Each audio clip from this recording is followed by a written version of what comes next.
김수종이 꿈꾸는 정의롭고 원칙이 살아있는 대한민국. 청취자 여러분과 함께 만들어가겠습니다.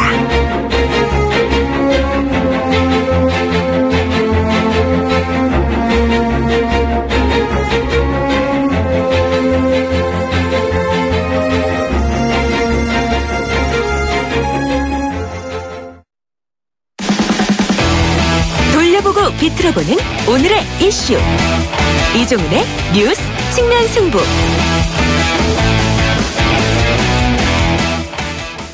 뉴스를 세탁기에 넣어서 짤짤짤 돌리시는 분이시죠. 시사계의 진돗개. 오늘은 맨인 블랙입니다. 이종훈 박사 오셨습니다. 안녕하십니까? 네, 안녕하십니까? 오늘은 어떤 이슈를 소개해 주실 건가요? 문재인 펀드 완판. 완판요? 네. 얼마를 팔았습니까? 100억 원을요. 1시간 만에 다 팔았다고 합니다. 와, 100억 원요? 예. 국민주 문재인 펀드라는 거고요. 예. 오전 9시에 그 모집 개시를 했는데 예. 1시간여 만에 이제 마감이 됐다 그럽니다. 예. 네. 이게 뭘 말하는 걸까요? 뭐 그쪽에서는 역시 우리 지지가 이렇게 뜨겁다. 예. 이렇게 이야기하고 싶겠죠. 예. 네. 그러면 지난 대선 때도 펀드 형태로 모금했지 않습니까? 예, 그렇습니다. 예. 그러니까 지난 18대 대선 당시에도 예. 문재인 담쟁이 펀드 예. 그때는 이제 출시를 했고요. 500억 원 그 당시 모집을 했습니다. 1차 모집액이 그 당시에 300억 원이었는데 이거 네. 역시 56시간 만에 매진이 된 적이 있고요. 예. 그때 박근혜 후보도 박근혜 약속 펀드 출시를 했거든요. 예. 네. 51시간 만에 250억 원 그 당시에 또 이렇게 예. 모금한 바가 있습니다. 왜 웃으십니까? 그런데 약속 펀드라고 해서요. 그냥 펀드도 아니고 약속 펀드라고 해서. 그러게요. 예. 이거 참. 이 펀드를 모집을 하면 예를 들어서 어떻게 돈을 사용하고 어떻게 남는 돈은 또 처분을 하고 하는지요. 좀 알려 주시죠. 네. 우선 그러니까 지금 중앙선관위가 정한 상한액이 있지 않습니까? 네. 이번 같은 경우에는 500억 정도 되는데요. 예. 예. 그 범위 안에서 이제 이 선거 비용을 다 지출을 하는 거죠. 예. 그러면 이제 15% 이상 득표할 경우에는 100% 돌려받고요. 돌려받고 예. 10에서 15%는 50% 돌려받습니다. 예.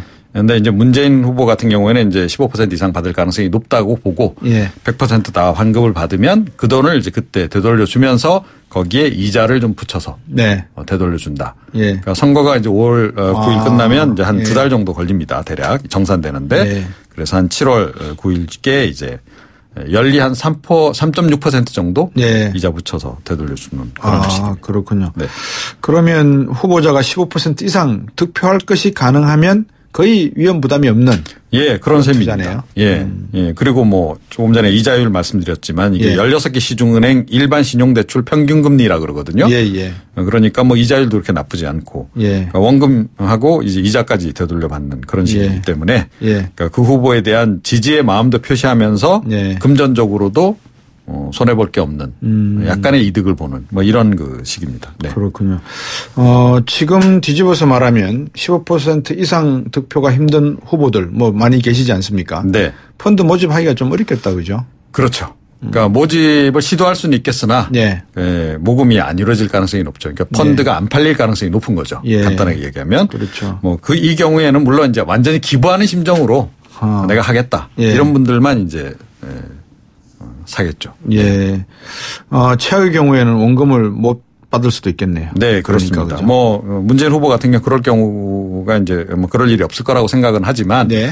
혹시라도 예를 들어 만에 하나 그런 경우가 발생했다라고 한다면 네. 이게 사실은 이제 그 원금도 손실이 발생할 수밖에 없고 네. 그러니까 조금 전에 말씀드린 대로 15% 이상을 못 받으면 네. 절반 또 10% 미만 받으면 아예 하나도 환급을 못 받지 않습니까? 네.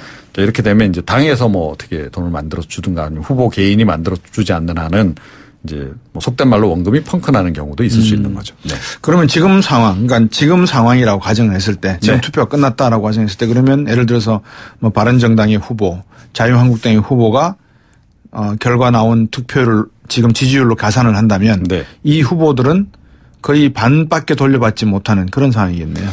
그럴 가능성이 500곡을 썼다면. 예, 그렇게 그런 거죠. 그래서 그런 후보들 같은 경우는 그래서 아예 시도를 못 하는 거죠. 시도를 못 하는. 네. 지금 시도하려고 하는 후보가 누구 있습니까?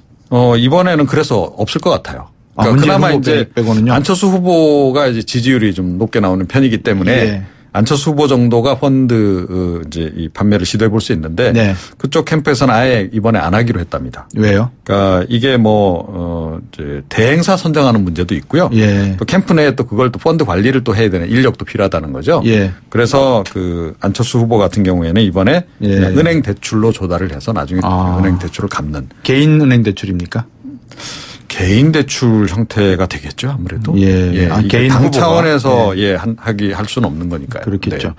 이 선거 펀드가 압류된 경우도 있었습니까? 예, 있습니다. 2014년 육사지방선거 당시에 이제 그 조전혁 전 후보가 경기도 교육감으로 출마를 해서 26%를 넘게 받았어요. 그래서 선거비용 전액을 보전을 이제 받았거든요. 그런데 다른 건으로 해서 손해배상 소송이 걸린 겁니다.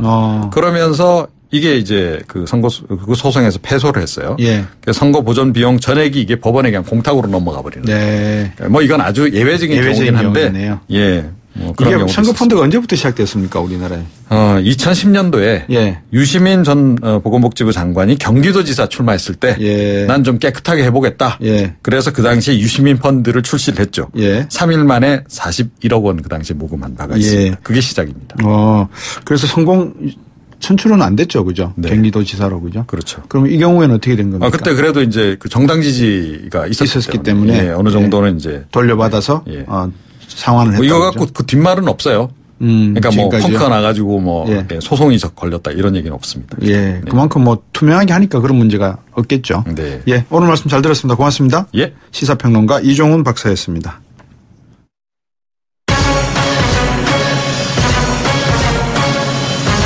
(19대) 대선 또 속으실 겁니까? 정책 공부한 만큼 사람이 보입니다. 뉴스 정면 승부 대선 벼락치기 대선 후보 정책 공약 검증 시리즈 함께 따져봅시다.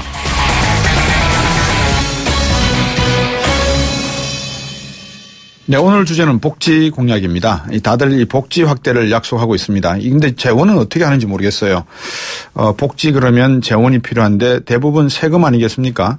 한국사회보장학회 회장이시죠. 구인의 서울대 사회복지학과 교수 전화 연결했습니다. 안녕하십니까, 교수님. 안녕하세요. 네. 전반적으로 한번 대수 후보들 복지 공약 살펴보셨습니까? 예, 봤습니다. 가장 눈에 뜨는 게 뭐 어떤 거였습니까? 예, 우선은 우리 사회에서 그간 굉장히 중요한 문제로 부각된 그 노인 빈곤 문제가 있죠. 네. 이런 노인 빈곤 문제에 대한 대책과 관련된 어떤 기초연금의 확대라든지, 혹은 국민기초보장제도의 어떤 부양의무자제도 폐지 등의 정책들이 눈에 띄고요. 아울러서 국공립 어린이집 확대라든지 육아휴직 확대 등의 어떤 보육 지원. 그리고 어떤 실업급여나 청년 고용에 대한 지원 등 현재 고용 문제에 대한 지원 확대 이런 것들이 눈에 띄는 공약이라고 볼 수 있겠습니다. 최저임금도 10,000원으로 거의 대부분이 이야기하고 있는 것 같은데요. 예, 그렇습니다. 거의 모든 후보들이 몇 년의 어떤 단계적인 접근을 통해서 1만 원을 실현하겠다라는 약속을 보이고 있는 것도 아까 말씀드린 어떤 고용 문제와 관련된 대표적인 공약으로 볼 수 있겠습니다. 교수님께서 지적해 주셨지만 최저임금 빼고 나머지 한 5가지 공약, 부양의무제 폐지, 기초연금 인상, 아동수당 신설, 육아휴직 확대, 실업급여 확대 이거는 모두 현금 지급하는 공약들 아닙니까, 교수님?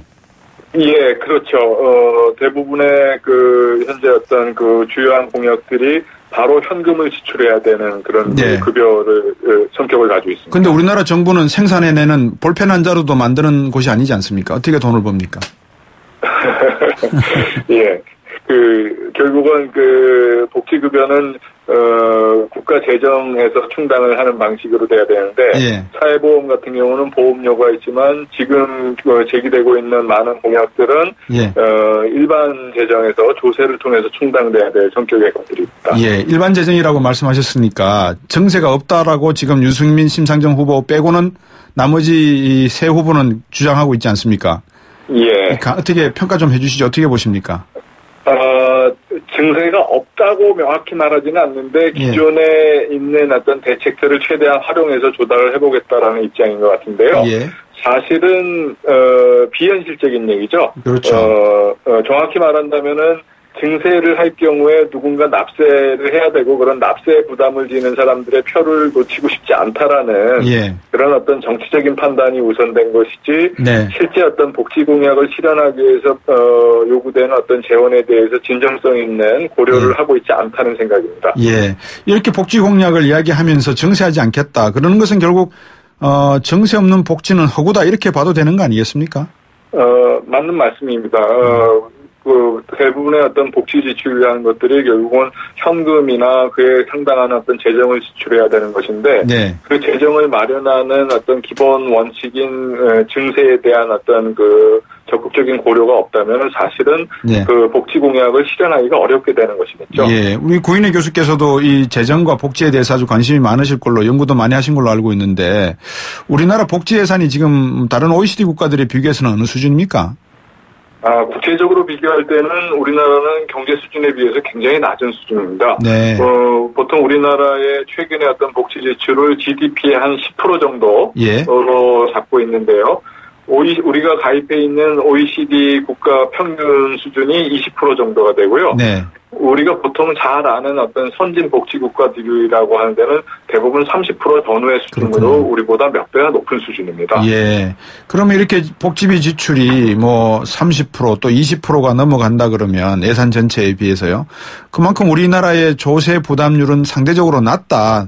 돈은 적게 내고 복지는 많이 받으려고 한다. 그런 심보 아니겠습니까? 심보라는 표현 좀 어울리진 않습니다만은. 예. 그러니까 우리가 결국은 복지 지출을 일정하게 국제적인 수준으로 높여야 할 과제가 있는데, 네. 그것이 실제로 어떤 지속 가능한 어떤 계획이 되기 위해서는 마찬가지로 증세를 해야 되고요. 그러니까요. 그래서 조세 부담률을 높여가는 이런 계획이 또 따라줘야 된다고 봅니다. 예, 우리나라 조세 부담률은 지금 어떻게 되고 있습니까? 우리나라 조세 부담률은 기본적으로 GDP의 20%가 안 되는 수준이고요. 네. 최근에 조금 올라서 19.4% 정도로 추정을 하고 있는데, 네. OECD의 어떤 평균적인 수준을 본다면 25%가 넘습니다. 네네. 그래서 상당히 큰 격차가 있다고 볼 수 있겠죠. 예, 그러니까 전체 우리나라가 1년에 총 벌어들이는 소득의 한 20% 정도만을 조세로 내고 있다. 이걸 가지고 지금 우리가 받으려고 하는 복지비는 상당히 크게 여유가 있는 상황이 아니다 이렇게 봐야 되겠군요. 예, 그렇습니다. 예, 교수님께서 보시기에 이 대선 후보들 이야기 중에서 이제 보편적 복지, 선별적 복지 이런 이야기가 나오는데 정의부터 좀 알려 주십시오. 어떤 의미인지. 예, 보통은 보편적 복지라고 한다면 중산층을 포함해서 국민 전체를 대상으로 어떤 급여나 서비스를 제공하는 제도고요. 네. 선별적 복지라고 한다면 저소득층이나 빈곤층을 대상으로 좁혀서 네. 국가가 어떤 지원을 하는 제도라고 볼 수 있겠는데요. 네. 가령 국가적으로 본다면은 미국 등의 어떤 영미 계열 국가들은 조금 저소득층의 급여를 집중하는 방식의 선별적 복지를 강조하고 예. 유럽 국가들은 전체 국민을 포괄하는 보편적 복지를 강조하는 경향이 있습니다. 예. 그런데 이제 우리가 놓쳐서는 안 될 것들은 그럼에도 불구하고 어느 나라나 네. 보편적인 제도와 선별적인 제도를 같이 이렇게 결합해서 네. 병행하는 상태이지 어느 하나의 제도만으로 그렇죠. 예. 모든 복지 욕구를 충족시키고 있는 상태는 아니라는 점입니다. 예. 그러니까 국민건강의료보험 같은 것은 보편적 복지에 해당하는 거고 실업수당 이런 건 선별적 복지다 이렇게 봐야 되는 겁니까? 아니요. 그러니까 보통 우리의 제도를 보면은 이제 사회보험 같은 경우들이 보통 국민 전체가 대상이 되는 제도이니까 보편 복지에 해당이 되겠고요. 예. 국민기초생활보장제도와 같이 저소득층으로만 급여를 한정한 이런 제도들이 이제 선별복지라고 할 수 있습니다. 기초연금도 선별복지겠네요, 그러면.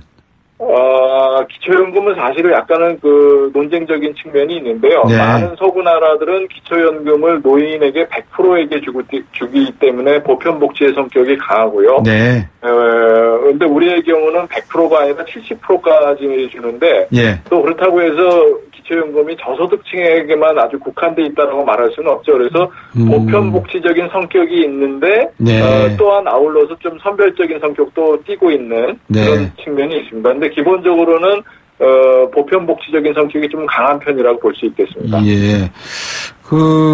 미국도 1960년에서 80년 사이에 메디케어, 메디케이드 이런 제가 볼 때는 선별적 복지 같은데 이 선별적 복지를 받아들임으로 해서 경제 성장에 상당히 안정적인 기반을 마련했지 않습니까? 복지도 그런 의미에서는 중요한 의미를 가지고 있는 것 같습니다. 예, 미국 같은 경우는 아까 말씀드렸다시피 메디케이드 같은 경우는 저소득층으로 집중된 제도이고 네. 그런 어떤 제도들이 비교적 많은 편이죠. 네. 미국 같은 경우는 워낙 시장 경제의 중요성을 얘기하고 그래서 국가의 재정으로 할 부분은 네. 저소득층에 한정돼야 된다 이런 조금 신자유주의적인 논리가 강하기 그렇군요. 때문에 그런 예. 성격이 강한 편입니다. 예. 자, 교수님, 구인희 교수님. 자, 지금 이제 또 오늘 대선 토론을 할 것 같은데 네. 이 국민들이 복지 공약 정책을 들으면서 어떻게 들어봐야 됩니까? 잘못하면 이게 포퓰리즘이거든요. 예, 선거를 앞두고서 나오는 모든 정책 공약들은 잘못하면 이제 파퓰리즘적인 성격을 띠기가 쉬운데요. 예. 그럼에도 불구하고 결국은 복지 공약들은 국민의 삶의 질의 문제를 다루고 있는 것이고, 예. 또 그런 면에서 정치에서 국민의 삶의 질 문제가 중심적인 문제이기 때문에 네. 복지 공약이 부각되는 것은 어떤 면에서는 자연스럽고 또 네. 일정한 발전이라고 생각을 합니다. 예. 네. 어떻게 만약에 교수님께서 이렇게 자문을 해주신다면 대수 후보들이 어떤 복지 정책의 방향성을 가져야 된다 이렇게 세워야 된다라고 보십니까? 예, 그래서 저는 전반적인 복지 확장의 기조를 유지하되 예. 현재 나와 있는 정책들은 어떻게 보면 다소 기존의 어떤 대기업에 안정적으로 취업해 있는 정규직 근로자들 네. 이분들이 주로 사실은 사회보험의 수혜층인데요. 네. 이들에 대한 어떤 급여 인상이 조금 우선돼 있고요. 네. 사실은 이런 사회보험 등의 복지 혜택에서 제외되어 있는 영세기업 근로자나 비정규직, 네. 자영업자 등 취약계층을 사회안전망에 포괄하는 정책이 조금 고려가 좀 약한 편입니다. 예. 그래서 그런 어떤 우선순위의 조정이 조금 더 필요하다고 보겠고요. 네. 또 하나는 국민연금 등 어떤 재정적인 어떤 안정성이 중요한 이런 장기적인 사회보험에 대해서는 네. 단기적인 선거 공약보다는 보다 장기적인 플랜을 갖고 네. 추진해 나갈 계획을 제시하는 게 또한 제도를 정착시키기 위해서 필요한 사항이라고 볼 수 있겠습니다. 예, 교수님 말씀 듣고 나니까 조금 더 복지 공약에 대해서 어떤 분야를 제대로 봐야 되는지 들어봐야 되는지 좀 기가 좀 뚫리는 것 같습니다. 오늘 말씀 잘 들었습니다. 고맙습니다. 예, 감사합니다. 서울대 사회복지학과 구인혜 교수였습니다. 7시 뉴스 듣고 3부로 돌아오겠습니다.